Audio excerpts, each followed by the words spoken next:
Hey, what's up guys? How's it going? It's Kev from LingoKev here. Recently, I went on a trip to Porto, Portugal, and I've got to say I had a really good time. Some of you may all know I've been learning and studying Portuguese this year, and actually the past 2 to 3 months I've been focusing on European Portuguese in preparation for this trip. Because we talk about all things language and culture on this channel, I thought it'd be interesting to share with you all a little bit of a reflection about my experience using Portuguese in Portugal, and also talk a little bit about why I've decided to stop learning European Portuguese. I do want to get on the air first off to say that it was not because I had a bad experience or anything. I decided that I want to stop learning European Portuguese for personal reasons that we'll get into later in this video. So first off, I had a really great time in Porto. I actually also had the chance to spend a day in Braga as well. I took a train out there and back. I think this trip, I really embraced the mentality of slow travel. So I spent the long weekend there, about 3 days. I knew that I had a couple of landmarks that I thought would be cool to visit, but I was not concerned with visiting everything. I really felt like I was present in the moment in my trip. Yeah, I spent most of my trip just walking around the city. The city is gorgeous, really great architecture. You got to see the Rio Douro with all the beautiful bridges, and you got the gondola coming down as well. It's just a really beautiful sight to see, and it's just a really fun city to just walk around, you know? And of course, food is one of the favorite things I like about traveling. Diet was not in my vocabulary that weekend. I had my share of pastéis de nata, I had my share of bacalhau, I tried some vinho do Porto. And of course, while you're in Porto, you have to try the francesinha, so we did that as well. And now, after the trip, I am still burning off all the calories I've eaten on that trip. I have got to say, it was delicious. One of my personal favorite parts of traveling is putting yourself in an unfamiliar situation and being able to listen to and understand a new language, and also speak a new language and be understood. And that's honestly a really magical moment for me. So when I was there, overhearing conversations or responding to someone speaking to me in Portuguese and being able to understand them, I honestly felt, that adrenaline. You feel really good that you understand something, and it's something that you didn't understand a year ago. Now, I also got to speak in the little broken Portuguese that I knew, not at a conversational level at all, but I was able to make a couple of basic requests here and there. The most common Portuguese phrases I've used while I was in Porto, you've got the olá, you've got the bom dia, boa tarde, boa noite, and then of course you gotta give thanks, right? So you got your obrigados, or muito obrigados. I've realized that European Portuguese, a lot of vowels disappear, or the words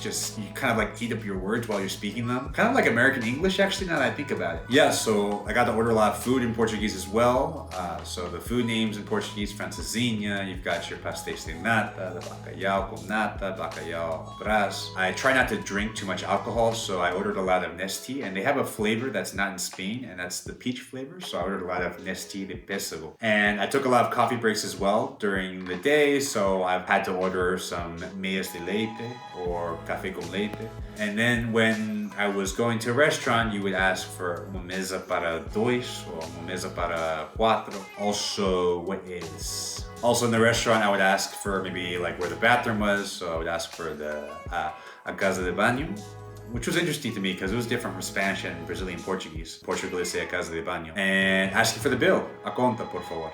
And I think that was the majority of my Portuguese used there. A lot of other times I tried to start a conversation, it would start off with a couple of words in Portuguese, and then I would end up speaking 100% in Spanish.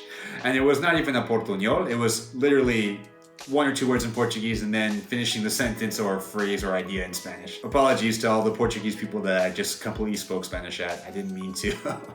I think I generally try to be respectful as well. So if a waiter or somebody was trying to respond to me in English, I would continue the conversation in English, just because either they're really busy, so they're too busy to deal with my slow or broken Portuguese, or literally they just didn't understand what I was saying. I didn't want to bother them on their job, Overall, fun experience, really enjoyed it. Now, why, if I had such a good time, did I decide to stop learning European Portuguese or Portuguese from Portugal? Well, first of all, I'm not going to stop learning Portuguese. Actually, I decided that I'm going to switch to Brazilian Portuguese. Up to this point, I've really been studying both European and Brazilian Portuguese without committing to one or the other. Just these past 2-3 months has been focusing on European Portuguese due to the trip to Porto. So one of the first reasons why I've decided to stop learning European Portuguese is that I don't see myself traveling there in the near future. I've already had a trip to Lisbon before. With this recent trip to Porto, I've already visited kind of the two most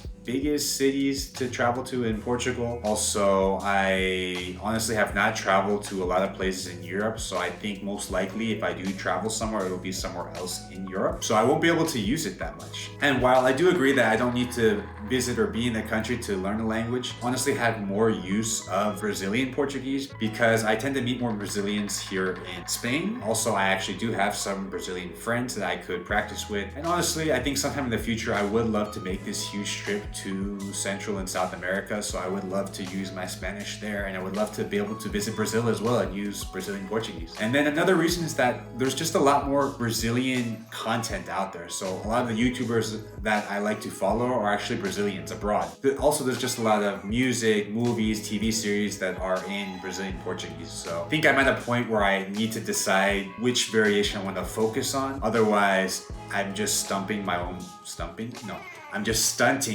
growth here. Brazilian Portuguese makes more sense for me and for my goals in the future. While I would miss learning European Portuguese, I think this is a necessary step for me to be able to make steady progress in Portuguese, right? Not have to worry between switching variations and really focusing my efforts in one lane. My plan is to continue hobby studying Portuguese. Now it's going to be Brazilian Portuguese, and hopefully over the next year I'll be able to get a little bit more confident with my Portuguese and maybe have some basic conversations. I want to continue consuming lots of content in Portuguese, especially watching YouTube videos, watching TV shows, listening to music, listening to podcasts. Finally, I do want to take a couple of italki classes now here and there to reinforce my speaking and pronunciation, start to chip away at that first hurdle of speaking. And also, if you happen to be learning Portuguese, let me know in the comments below, how did you decide to learn either European Portuguese or Brazilian Portuguese?